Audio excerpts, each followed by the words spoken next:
Ubaidullah بن اسود خولانی نے حضرت عثمان بن عفان رضی اللہ تعالی عنہ سے روایت کیا ہے کہ مسجد نبوی کی تعمیر کے متعلق لوگوں کی باتوں کو سن کر آپ نے فرمایا کہ تم لوگوں نے بہت زیادہ باتیں کی ہیں، حالانکہ میں نے نبی اکرم صلی اللہ علیہ وسلم سے سنا ہے کہ جس نے مسجد بنائی بکیر راوی نے کہا میرا خیال ہے کہ آپ نے یہ بھی فرمایا کہ اس سے مقصود اللہ تعالیٰ کی رضا ہو تو اللہ تعالیٰ ایسا ہی ایک مکان جنت میں اس کے لیے بنائے گا۔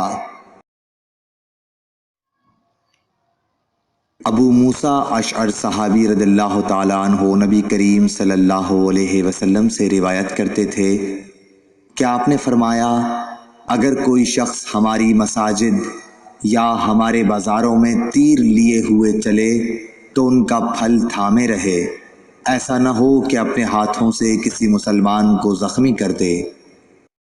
ابو ہریرہ رضی اللہ تعالیٰ عنہ سے روایت ہے کہ ایک حبشی مرد یا حبشی عورت مسجد نبوی میں جھاڑو دیا کرتی تھی۔ ایک دن اس کا انتقال ہو گیا تو رسول اللہ صلی اللہ علیہ وسلم نے اس کے متعلق دریافت فرمایا۔ لوگوں نے بتایا کہ وہ تو انتقال کر گئی۔ آپ نے اس پر فرمایا کہ تم نے مجھے کیوں نہ بتایا، مجھے اس کی قبر بتلاؤ۔